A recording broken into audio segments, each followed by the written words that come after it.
ഇപ്പം ഈ ആഴ്ച തന്നെ 3-4 ദളിത് പെൺകുട്ടികൾ റേപ്പ് ചെയ്ത് കൊല്ലപ്പെട്ടിട്ടുണ്ട് ഇന്ത്യയിൽ. നമ്മളൊന്നും വാർത്ത അറിഞ്ഞിട്ടില്ല, ഒരു മാധ്യമങ്ങളും വാർത്ത ചെയ്തിട്ട് പോലുമില്ല.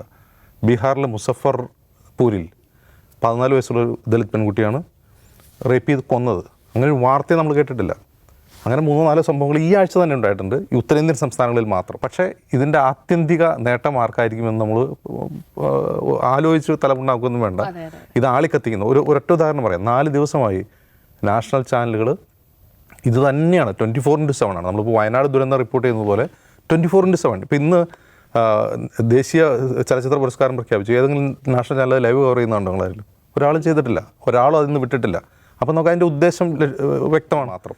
ഇന്ത്യ എന്ന് പറയുന്നത് സ്ത്രീകൾക്ക് സുരക്ഷിതമായ ഒരു രാജ്യമല്ല, ഇന്ത്യയുടെ ക്യാപിറ്റൽ ഒട്ടുമല്ല എന്നിരിക്കും ഇത്തരം സംഭവങ്ങൾ ധാരാളം ഉണ്ടാകുന്നുണ്ട്. പക്ഷേ ഇതിങ്ങനെ ഫാൻ ചെയ്യുന്നതിന് പിന്നിൽ തീർച്ചയായിട്ടും രാഷ്ട്രീയ ലക്ഷ്യങ്ങളുണ്ട്. ഈ നമ്മളിപ്പോൾ കാണുന്ന പ്രൊട്ടസ്റ്റ്, ഈ പ്രതിഷേധങ്ങൾ രണ്ട് രീതിയിലാണ്. നമ്മൾ കൊൽക്കത്തയിൽ കഴിഞ്ഞ ദിവസം കണ്ട പ്രൊട്ടസ്റ്റ്, രാത്രി സ്ത്രീകൾ ഉണർന്നിരുന്ന ഒരു മെഴുകുതിരി കത്തിച്ചുള്ള പ്രതിഷേധം.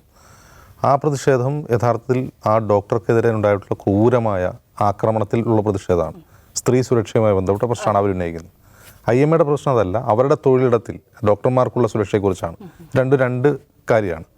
രണ്ട് കാര്യമെന്ന് പറയാൻ കാരണം, ഈ യുവ ഡോക്ടർ ആക്രമിക്കപ്പെടുന്നത് ഒരാളാലല്ല എന്ന് അവിടെ അവരുടെ സഹപ്രവർത്തകരും അവിടുത്തെ വിദ്യാർത്ഥികളും ഉൾപ്പെടെ പലരും പറയുന്നുണ്ട്. അവരുടെ ടെസ്റ്റിമോണി ഉണ്ട്. ഒരാളെ കൊണ്ട് ചെയ്യാൻ സാധിക്കില്ല. ഇവരുടെ ബോഡി കണ്ടെത്തിയ, അവരെ പരിക്കേറ്റ നിലയിൽ കണ്ടെത്തിയ ഈ സെമിനാർ ഹാളിൻ്റെ ആ നിലയിൽ ആകെ ഒരു CCTV ക്യാമറ ഉണ്ടായിരുന്നുള്ളൂ. ആ CCTV ക്യാമറയിലാണ് ഒരാൾ പോകുന്നത് പോലീസ് കണ്ടെത്തിയിട്ടുള്ളത്. അവിടെ 4 പേരുണ്ടായിരുന്നു. അതിലൊരാൾ അവിടുത്തെ ഒരു സെക്യൂരിറ്റി സ്റ്റാഫാണെന്നും പറയപ്പെടുന്നു. 4 പേരിലൊരാൾ. പിന്നെ നമ്മൾ ഈ ഡോക്ടർമാരുടെ സുരക്ഷയെ പറ്റി പറയുന്ന എന്താ കാര്യമുള്ളൂ? ഈ പ്രതികളിൽ ഒരാൾ അവിടുത്തെ സെക്യൂരിറ്റി സ്റ്റാഫാണ് എന്നാണ് അവിടെയുള്ള ആളുകൾ പറയുന്നത്. എന്ന് മാത്രമല്ല, ഈ 4 പേരും അവിടെ വളരെ നൊട്ടോറിയസ് ആയിട്ടുള്ള ഒരു ഗ്യാങ് പ്രവർത്തിപ്പിച്ചുകൊണ്ടിരുന്ന ആളുകളാണ്. ഈവൻ വിമൻ ട്രാഫിക്കിംഗ് ഉൾപ്പെടെയുള്ള കാര്യങ്ങൾ അവർ അവിടെ ചെയ്തുകൊണ്ടിരുന്നു. ഈ വിക്ടിം അതിനെ ചോദ്യം ചെയ്തതിലുള്ള പകയാണ് ഇതിന് പിന്നിൽ, ഈ ആക്രമണത്തിന് പിന്നിൽ നിന്നാണ് അവിടെ നിന്നുള്ള ആളുകൾ പറയുന്നത്. അങ്ങനെയെങ്കിൽ അതൊരു വേറെ വിഷയമാണ്. അത് തൊഴിലിടത്തിൻ്റെ സുരക്ഷയുമായി ബന്ധപ്പെട്ട വിഷയമല്ല. അതിൻ്റെ കാരണം വെച്ചാൽ അത് കുറേ കൂടി ഈ ബംഗാൾ സർക്കാർ കുറേ കൂടി സീരിയസ് ആയിട്ട് കണ്ട പ്രശ്നമാണ്. അതിൻ്റെ കാരണം 2021, 22, 23 ഈ പോയ വർഷങ്ങളിലെല്ലാം ഇന്ത്യയിലെ ഏറ്റവും സുരക്ഷിതമായ നഗരങ്ങളുടെ പട്ടികയിലുള്ള ഒന്നാണ് കൊൽക്കത്ത. 2023 ഇന്ത്യയിൽ 1ാം സ്ഥാനത്താണ്. കൊൽക്കത്തയിൽ പോയിട്ടുണ്ടെങ്കിൽ അറിയാം സ്ത്രീകൾ എത്രമാത്രം അവിടെ ഫ്രീ ആയി ലിബറലായി ജീവിക്കുന്നു എന്നുള്ളത്. ഏത് പാതിരാത്രിക്കും ഏത് തെരുവിൽ നമുക്ക് സ്ത്രീകളെ കാണാൻ കഴിയും.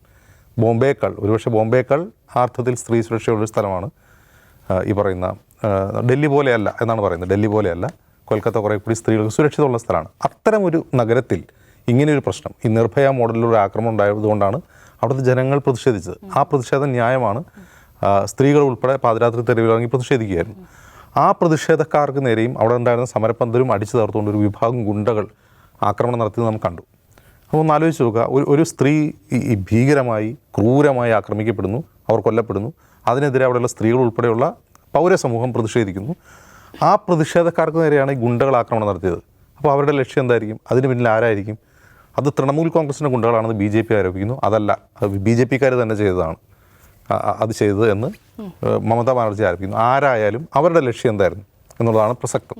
അവരുടെ ലക്ഷ്യം ഒന്ന് ഈ പ്രതിഷേധം കൂടുതൽ ആളിക്കത്തിപ്പിക്കുക എന്നാണ്. അല്ലാതെ ആ ആക്രമണം കൊണ്ട് എന്താണ് ഗുണമുണ്ടാവുക?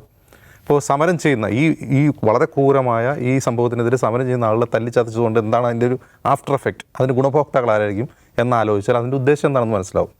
ഓക്കെ, അപ്പോൾ ആ ആക്രമണം നടന്നപ്പോൾ BJP പറഞ്ഞത് എന്താണ്? BJP ആരോപിക്കുന്ന അവിടെ ആ തെളിവ് നശിപ്പിക്കപ്പെട്ടു എന്നാണ്. തെളിവ് നശിപ്പിക്കപ്പെടാന്ന് വെച്ചാൽ CBI അതിൻ്റെ തൊട്ട് തലേന്ന് തന്നെ അവിടെ എത്തി അന്വേഷണം. അവർ ഫസ്റ്റ് ആ സംഭവസ്ഥലം പരിശോധിക്കുകയും അതിനു മുമ്പ് തന്നെ തെളിവ് ശേഖരിക്കപ്പെട്ടിരുന്നു. പോലീസ് അന്വേഷണം, ബംഗാൾ പോലീസ് അന്വേഷണം ആരംഭിച്ച് പിന്നീട് ബംഗാൾ പോലീസിൻ്റെ അന്വേഷണത്തിൽ ഈ ഒരാളെ മാത്രമേ അറസ്റ്റ് ചെയ്തിട്ടുള്ളൂ എന്ന് കണ്ടുകൊണ്ട് ചിലർ ഹൈക്കോടതിയെ സമീപിക്കുകയും ഹൈക്കോടതിയാണ് CBI അന്വേഷണത്തിന് ഉത്തരവിട്ടത്. നമ്മൾ ഇന്നലെ നടന്ന സംഭവമായിട്ട് കാണരുത്, അതിൽ കുറേ വെള്ളം ഒഴുകി പോയിട്ടുണ്ട്. ഓക്കെ, അപ്പോൾ തെളിവ് നശിപ്പിക്കപ്പെട്ടു എന്നായിരുന്നു. ആക്രമണം നടന്നപ്പോൾ തെളിവ് നശിപ്പിക്കപ്പെട്ടു. ആ തെളിവ് നശിപ്പിക്കാൻ വേണ്ടി തൃണമൂൽ കോൺഗ്രസിൻ്റെ ഗുണ്ടകൾ ചെയ്ത അറ്റാക്കാണ് എന്നാണ് BJP ആരോപിച്ചത്. അപ്പോൾ മമതാ ബാനർജി വളരെ പെട്ടെന്ന് പ്രതിരോധത്തിലായി ഈ സംഭവം ഉണ്ടായപ്പോൾ അത് തടയാൻ കഴിഞ്ഞില്ല പോലീസിന്. അവരപ്പോൾ പറഞ്ഞു, പിന്നീടാണ് അവർ പറയുന്നത് അത് അങ്ങനെയല്ല, BJP ചെയ്താണ്.